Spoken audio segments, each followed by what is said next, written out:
Welcome back. Now the Senate will hold a test vote on the border deal and national security spending package today. Senate Republicans expected to block the bill. A group of GOP senators, including Texas's Ted Cruz, now blame Senate Minority Leader Mitch McConnell for the bill. Cruz is calling for McConnell to resign. Here's McConnell's response. I think we can all agree that Senator Cruz is not a fan. I followed the instructions of my conference, who were insisting that we tackle this. Is it time for Mitch McConnell to go? I think it is. I asked President Trump about this, and his answer really surprised me. Let me bring in Indiana Senator Mike Braun, member of the Senate Budget Committee. Senator, good to see you. Thanks very much for being here. I know there's no love lost between Mitch McConnell and Donald Trump, and yet when I said to Trump, how are you going to deal with working with the Senate? They're all anti-Trump, the leadership there. He goes, I think Mitch McConnell's about to endorse me. Do you think Mitch McConnell should step down? So when it comes to all this, let me give you a little context, how we've gotten to where we are now. Rick Scott and I came in 2018. We joined two or three others, Mike Lee, Ted Cruz, Rand Paul, where you'd actually have a little bit of critical mass. 20 and 22, we've added at least doubled that contingent. So we now have critical mass here in the Senate. We can call conference meetings. You can say stuff like Ted just did. It wouldn't surprise me if McConnell would endorse Trump because he reads the tea leaves in the political marketplace. Look at that. And when you look at how we got here on this particular issue, this started in October. And the only reason we were talking about border is the rule of 41. We've never hung together with 41 senators to get around cloture, filibuster until October of last year. Enough is enough. We're hearing it from our constituents. Now there are enough of us here. We got a thing called the Breakfast Club. That's Ted Cruz, Rick Scott, Ron Johnson, Mike Lee, and I. Occasionally Rand Paul shows up. We discuss these things we never did before, and we're gathering others to come with us. That's the change in dynamic. And here's how it's going to play out today. We're going to have a vote that's going to get rid of this border supplemental package, and then immediately the Schumer bill on supplementals, which I think leadership in our party is going to be behind, is going to put up the Ukraine, Taiwan, and Israeli package aid. It took 5 months to get here. That was the thing they were most interested in the first place. So what happens to the border? If you all agree to send money to Ukraine, and you all agree on this supplemental standalone package, the border, nothing gets done. Well, I don't think everybody's going to agree with the standalone package on the supplemental, but the border will have to be pushed through the House. H.R. 2 was the template. Okay. By the way, the legislative platform could be used currently because Trump did it and just was aggressive on not having open borders. Biden did the opposite, so they own it. And here's this tricky thing around here. Democrats are faster footed than we are generally. They'll try to blame us on not doing a border deal when that thing was littered with loopholes. Well, that's what they're doing already. They said it's Trump's fault and the MAGA Republicans. Yeah. Look, with all due respect to the Breakfast Club and the unity that you have been able to create here within the Senate leadership, you were not included in any of the details of this border bill, right? They dropped it in the dead of night meaning Sunday night. Oklahoma Senator and Chief Border Deal Negotiator James Lankford joined me on this program yesterday, and he tried to defend the bill, even though the bill gives more money to the NGOs who are basically transporting the migrants across the country. Watch this. The money for the NGOs doesn't fully go out until we get more deportation flights, till they implement the tougher standards. So that money is held until we actually get the full implementation of the other areas. So that's a leverage point for us. There's more money for border wall construction. There's more money for ICE, more money for Border Patrol. We actually build a system that can actually detain and deport individuals and to be able to turn them out of the country. So no way this is about letting 5,000 people a day like we got some clicker counting people off at 5,000 and we stop it. That's not what it is.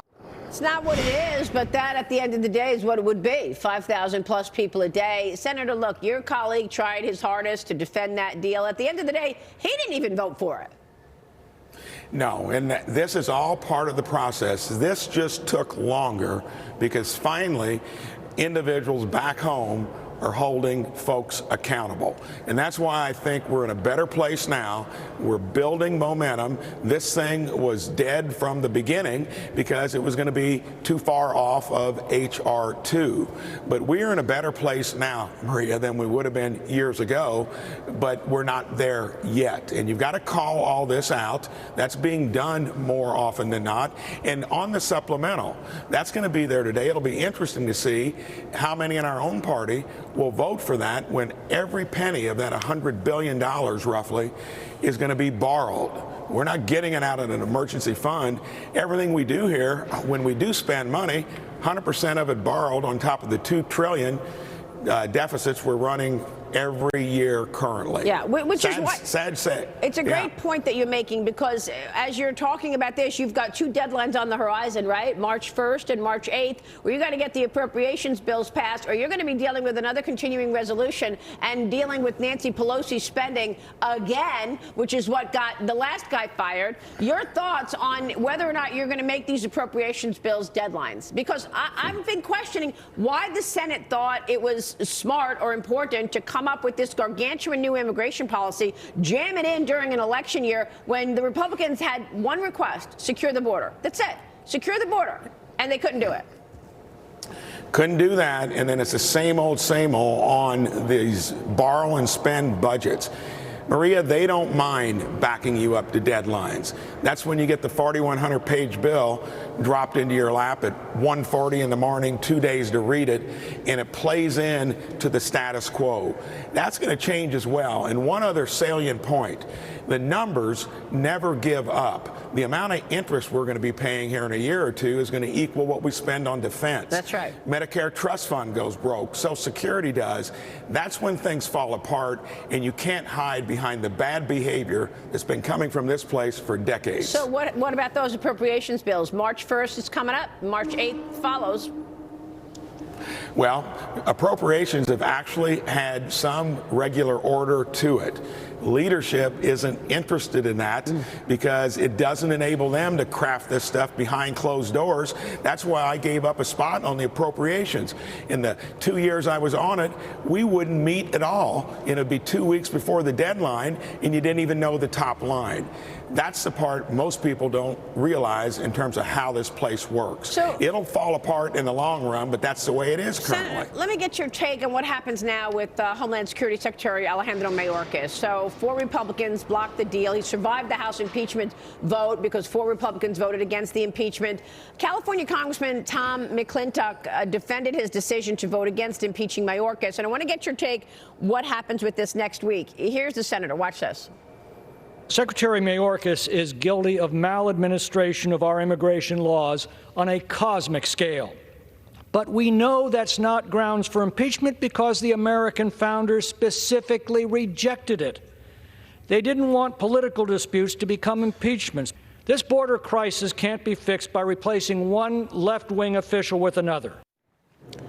And, of course, that was Congressman McClintock. Your thoughts, Senator, in terms of whether or not this vote comes up again next week? Where do you think this goes? It sounds like he's coming from the angle of the other party, number one. But the reason this went down, normally they whip this stuff very closely, is there was a Democrat that actually ended up voting that was not supposed to. That's why they had to pull the maneuver at the end in terms of changing a vote to wait for Scalise to come back. The die has been cast. No one is going to flip on a vote. You get Scalise back, I think the impeachment proceedings on Mayorkas will go through. He has been the guy that's been implementing all this stuff. Yeah. Biden has been the band leader. They are both liable. And the important thing is constituents across the spectrum, independents and even some Democrats, know that's the big issue. They're not going to slip out of this one for all the things we've been talking about. All right, we'll leave it there. Senator, it's always a pleasure to see you. Thanks very much, sir. You bet. Mike Braun in D.C. this morning.